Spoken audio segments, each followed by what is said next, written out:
नमस्ते बच्चों। कैसी तैयारी चल रही है तुम सभी की? तुम में से बहुत सारे बच्चों के मेरे पास लगातार मैसेज आए थे कि किस किस तरह के प्रश्न में तुम्हें अभी भी तकलीफ है। मैं बात कर रही हूँ पेपर 2 की और रीडिंग कॉम्प्रिहेंशन वाले की, जिसके बारे में मेरा कहना था कि आप मुझे अपने जो भी सवाल, डाउट या परेशानियां भेजेंगे, मैं उनका हल आपको बताऊंगी। तो आज का वीडियो चर्चा सत्र की तरह से आपके सामने, आप में से जिन बच्चों ने मुझे प्रश्न भेजे, अपनी परेशानियां भेजी हैं, उनका समाधान लेके मैं आज आपके पास हूँ। और अब आपके लिए ये बहुत जरूरी है, क्योंकि आपके इम्तिहान पास हैं। तो आप अच्छी तैयारी कीजिए, अच्छी प्रैक्टिस कीजिए, लगातार अभ्यास कीजिए और ज्यादा से ज्यादा अंक लाने का प्रयास कीजिए। मुझे पूरी उम्मीद है कि आप सभी पूरी मेहनत से पढ़ाई कर रहे हैं, अभ्यास कर रहे हैं और इसका परिणाम भी आपको अच्छा ही मिलेगा। आइए, आज का ये चर्चा सत्र जो मैंने आपकी परेशानियों के समाधान के रूप में रखा है, उस पर बात करते हैं। सबसे पहला सवाल मेरे पास एक बच्चे का था कि मैम, जो पेपर 2 में हमें इन इस इस तरह के जो प्रश्न होते हैं उसमें बहुत मुश्किल आती है, काफी सारा समय भी उसमें खर्च हो जाता है। तो इसका कोई आसान तरीका बताइए। आइए, सबसे पहले हम इसी प्रश्न पर बात करते हैं कि इन प्रश्नों को कैसे सॉल्व किया जाए। आज का पेपर 2 पे आधारित ये सत्र, देखिए, सबसे पहले मैं दिखाती हूं आपको कि ये आपके पिछले पेपर का ही एक हिस्सा है, पाठांश ख। और इस पर जो प्रश्न आते हैं, जैसे ये वाला प्रश्न, आप आराम से इसको समझें कि प्रश्न नंबर 23 था ये, पाठांश खा पर आधारित। और प्रश्न इसमें पूछा गया था, हुआ पहले ही वर्ष। ये आप अगर अपना क्वेश्चन पेपर सामने रखेंगे तो आप आराम से वीडियो को देखकर इस बात को समझ पाएंगे। मैंने यहाँ नीचे लिख के भी दिया है कि रेड से मैंने प्रश्न को लिखा है, ब्लू से मैंने उसके उत्तर को लिखा है, और ग्रीन कलर में जो कुछ भी है वो आपके पेपर में जो पंक्ति दी गई थी, क्योंकि आपके प्रश्न के साथ उसने पंक्ति नंबर भी दिया है। तो आप उसी पंक्ति नंबर पर जाकर उस प्रश्न का उत्तर खोज सकते हैं। होता क्या है, बच्चों ने बिल्कुल मुझे सही लिखा है कि कई बार समझ में नहीं आता कि वो किसके लिए इस, या जैसे इस प्रश्न में दिया है, हुआ पहले ही वर्ष। तो अब पहले ही वर्ष, कौन सा पहले ही वर्ष? तो इसमें बच्चों ये बात ध्यान रखने वाली है। देखिए, मैंने जो ये ग्रीन कलर से करके दिया है, ये पंक्ति आपके पैसेज से ही है। और ये जो रेड कलर से मैंने दिया है, ये आपसे प्रश्न पूछा गया है। हुआ फुल स्टॉप यानी पूर्ण विराम, पहले ही वर्ष जुलाई माह में 20 दिन मेहमान रहा, यहाँ अपनी मशीनें प्रदर्शित करने के कई अवसर मिले। अब पहले ही वर्ष, ये पहले ही वर्ष यानी कौन सा वर्ष? इस प्रकार के प्रश्नों को हल करने के लिए बच्चों, आप विशेष रूप से ये बात याद रखिएगा, हमेशा इससे पहले वाला सेंटेंस आप पढ़ेंगे। और अगर आप पहले वाला सेंटेंस पढ़ेंगे तो उसमें आपको इस पहले ही वर्ष का उत्तर जरूर मिल जाएगा। देखिए, हम इससे यहाँ पीछे गए और हमने जैसे इसके पहले वाला सेंटेंस देखा तो हमें ये मिला, राष्ट्रपति भवन में 2014 से किसान वैज्ञानिकों को मेहमान बनने का सिलसिला शुरू हुआ। तो ये 2014 यानी पहले ही वर्ष का मतलब है 2014। समझ में आई बात? हमेशा जो भी लाइन में वो प्रश्न है, उससे पहले वाली वाक्य को पढ़कर देखें, आपको उत्तर उसमें ही मिलेगा। ठीक है, समझ में आई बेटा ये बात? आइए, अब हम आगे वाले प्रश्न पर चलते हैं। ये देखिए, ये प्रश्न नंबर 24 में था, रहा यहाँ अपनी। और आपको पंक्ति नंबर 28 दी थी, जो पंक्ति नंबर 28 मैंने यहाँ पर आपको लिख के दिखाई है। ही वर्ष जुलाई में 20 दिन मेहमान रहा, यहाँ अपनी मशीनें प्रदर्शित करने के कई अवसर मिले दुनिया भर से। ठीक है, ये आपको पंक्ति नंबर 28 के लिए उसने सहायता के तौर पर दिया है। अब आप इसका प्रश्न ढूंढे, यहाँ अपनी, यहाँ का मतलब अब कहाँ से? हम्म? आप देखिए, ये प्रश्न है आपका, तो मैंने इस यहाँ अपनी और इसका उत्तर खोजने के लिए मैं पहले वाले सेंटेंस में गई, यानी पहले ही वर्ष जुलाई माह में 20 दिन मेहमान रहा, लेकिन हमें यहाँ पर कोई उत्तर नहीं मिल रहा है। कभी कभी ऐसा होता है, अगर आपको जस्ट पिछले वाले जो वाक्य है उसमें उत्तर नहीं मिलता है, तो आप एक वाक्य और पीछे जाइए। इसलिए अब मैं इस वाक्य पर आई, राष्ट्रपति भवन में 2014 से किसान वैज्ञानिकों को मेहमान बनाने का सिलसिला शुरू हुआ। अब आपको इस यहाँ का उत्तर मिल जाएगा। इसमें यहाँ अपनी मशीनें प्रदर्शित करने के कई अवसर मिले। यहाँ मतलब किस जगह पर? जहां पर वो मेहमान बन के रहा, यानी राष्ट्रपति भवन में। तो आप इस तरह के प्रश्न के लिए बच्चों हमेशा याद रखिए कि आपका प्रश्न है जिस पंक्ति में, उससे पहले वाली एक पंक्ति आप और पढ़ के देखें, एक पिछला वाक्य देखें, आपको उत्तर जरूर मिलेगा। और अगर कभी पिछले वाक्य में उत्तर नहीं मिलता है, तो आप उससे एक पहले और देखिए, यानी आप उल्टी तरफ से पढ़ना शुरू कर दें। प्रश्न जिस जहां पर है उससे पहले वाला वाक्य देखें, उसमें आपको उत्तर जरूर मिलेगा। ये सबसे आसान तरीका है और आपका समय भी व्यर्थ नहीं होगा, आप जल्दी से उत्तर खोज भी लेंगे। ये देखिए प्रश्न नंबर 25, इसमें भी वही बात है। यहाँ पर प्रश्न था आपका, है उनसे ज्ञान, और मैंने ये आपको लिख के दिखाया, उनसे ज्ञान। अब उनसे मतलब किनसे? आप इससे पहले वाले वाक्य पर आ जाइए, विशेषज्ञ मेरी मशीनों को देखने आते हैं, उनसे ज्ञान। इसका मतलब उनसे किसके लिए कहा है? विशेषज्ञ के लिए। आई थिंक अब आपको ये बात अब अच्छी तरह से समझ में आ गई होगी।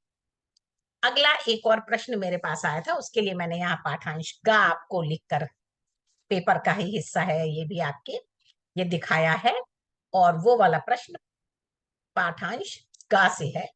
इस तरह के प्रश्न जिसमें सही कथन चुनने होते हैं। कुछ बच्चों ने कहा कि बहुत बार बहुत तकलीफ होती है, हमें बारीकी से पढ़ने में बहुत सारा समय खर्च हो जाता है। देखिए, इस बारे में बच्चों मेरा ये सुझाव है कि आपको पाठ बहुत ध्यान से पढ़ना है। जिन वाक्यों के बारे में आप पहली बार में ये निश्चय कर पाए कि ये सही है, वहीं पर आप सही का निशान लगाएं। जिन कथनों के बारे में आपको संदेह हो कि नहीं ये शायद सही लग रहा है या गलत भी लग रहा है, तो आप वहां पर एक क्वेश्चन मार्क का निशान लगा लीजिए और फिर पाठ में जिस जगह पर वो वाक्य आया है उसको दोबारा पढ़ें। तभी आप पूरी तरह से ये निश्चित कर पाएंगे कि ये सही है या गलत। कई कई बार क्या होता है, थोड़ा सा अंतर होता है कथन में, इसलिए आपको पाठ पढ़ते समय बारीकी से ध्यान देना बहुत जरूरी है। कथन गा में देखिएगा इसी तरह का दिया हुआ है, क्योंकि उसमें आपको ध्यान से अगर आप नहीं देखेंगे तो फिर गलती की संभावना हो जाएगी। इस प्रकार प्रश्नों को पाठांश पढ़ने के तुरंत बाद कर लें। अगर मान लीजिए आपको इस पाठ से, इस पाठांश से और भी प्रकार के प्रश्न दिए हुए हैं, तो मेरा ये सुझाव होगा कि आप जैसे ही पाठ पढ़ लें, वो पाठांश पढ़ लें, तो सबसे पहले सही कथन चुनने वाले प्रश्न को कर लें, क्योंकि उस समय आपने पाठांश पढ़ा है, आपके स्मृति में वो सब चीजें एकदम ताजा है, तो आप जल्दी ही सही कथनों का चुनाव कर लेंगे। आइए हम आगे बढ़ते हैं। मैंने अभी बताया था आपको कि क सैनिक स्कूल में 6 लड़कियों को दाखिला मिला। ये वाला सेंटेंस कई बच्चों ने सही कर दिया था, लेकिन उन्होंने ये बात ध्यान नहीं दी कि 6 लड़कियों की बात नहीं थी, कक्षा 6 की बात थी।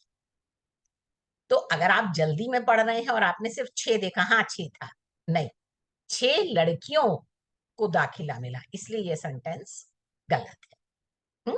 तो इस बारे में जिन बच्चों ने मुझे अपनी परेशानी भेजी है, मैं उनसे कहूंगी दोबारा कि आप पाठ को बहुत ध्यान से पढ़ें और पाठांश से संबंधित जो और प्रश्न हो उनको बाद में करें।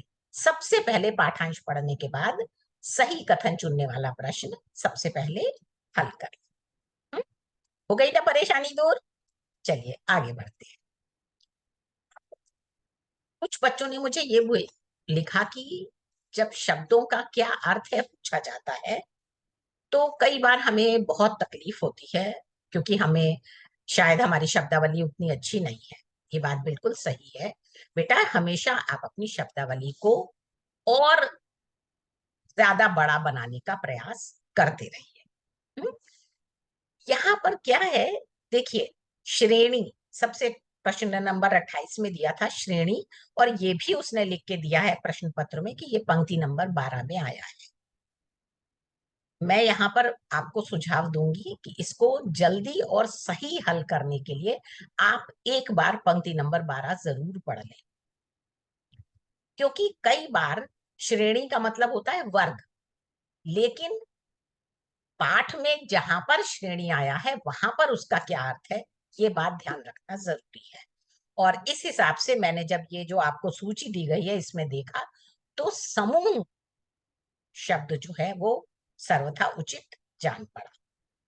इसलिए अब देखिए, मालिक, मालिक का मतलब होता है स्वामी।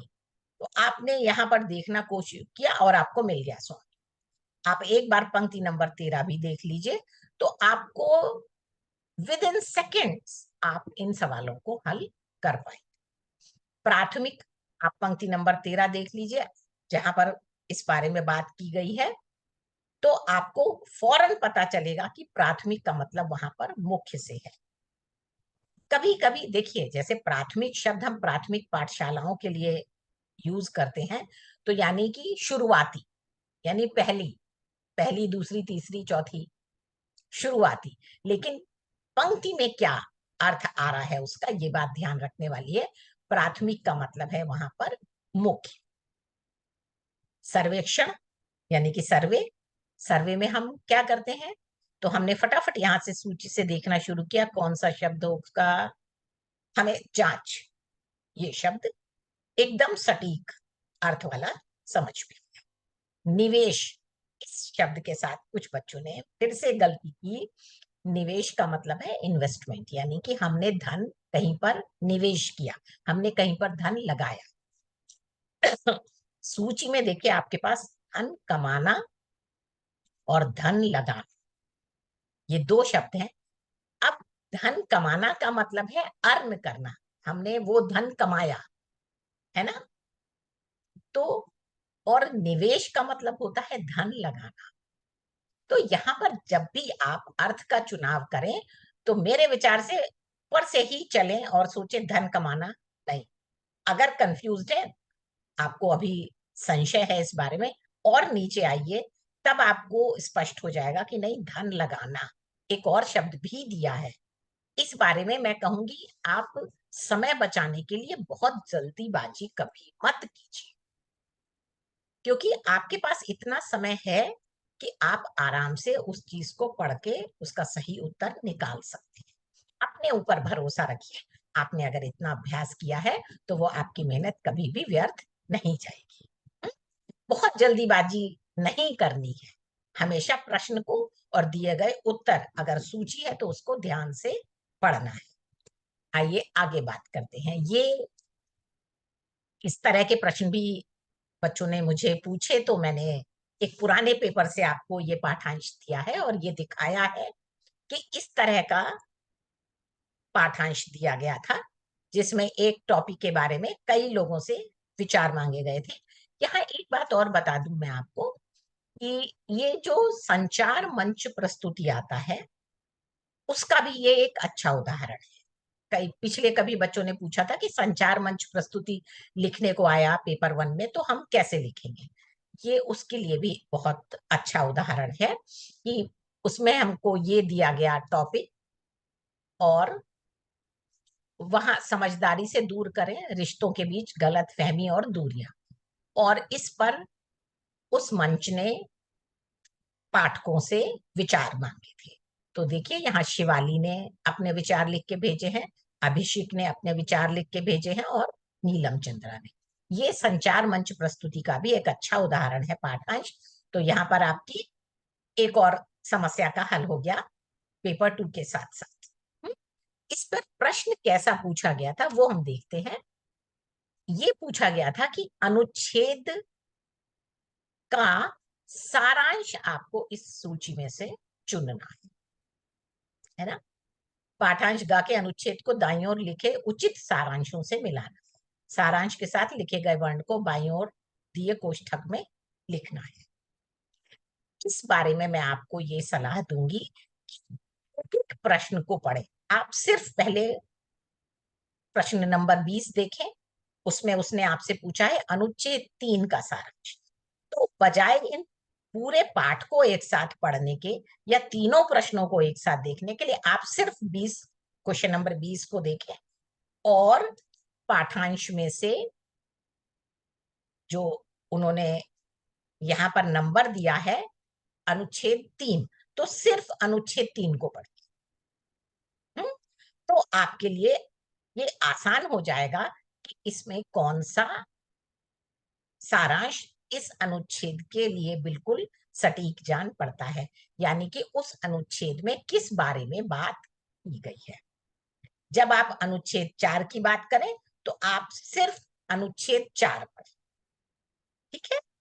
इस तरह से अगर आप करते हैं तो आपके लिए इस प्रश्न का उत्तर भी आसान हो जाता है और आप दिए गए टाइम में, समय में अपना प्रश्न पत्र पूरा कर सकते हैं। बल्कि मैं तो ये समझती हूँ कि आपको दोहराव के लिए भी 3 से 4 मिनट का समय मिल जाएगा। ये बात मैंने पहले भी आपको बताई थी कि आपके पास 1 घंटे का समय होता है और आपको 3 पाठांश पर आधारित प्रश्नों को हल करना है। तो आप शुरू से ही अपने समय नियोजन पर जरूर ध्यान रखिए। आप हर एक पाठांश के प्रश्नों को हल करने के लिए 20 मिनट का समय तय कर लीजिए। दूसरी सबसे अच्छी बात कि जिन प्रश्नों को आप आसानी से और जल्दी हल कर लेते हैं, तो उस तरह के प्रश्न वाले पाठांश को ही सबसे पहले हल कीजिए। यानी जब आपको रीडिंग टाइम 5 मिनट मिलता है, उस समय आप पाठांश और उस पर दिए गए प्रश्नों को पढ़कर ये तय कर लीजिए कि आपको कौन सा पाठांश और उस पर दिए गए प्रश्न करने में सबसे ज्यादा आसानी है और आप उसको कम समय में पूरा कर सकते हैं।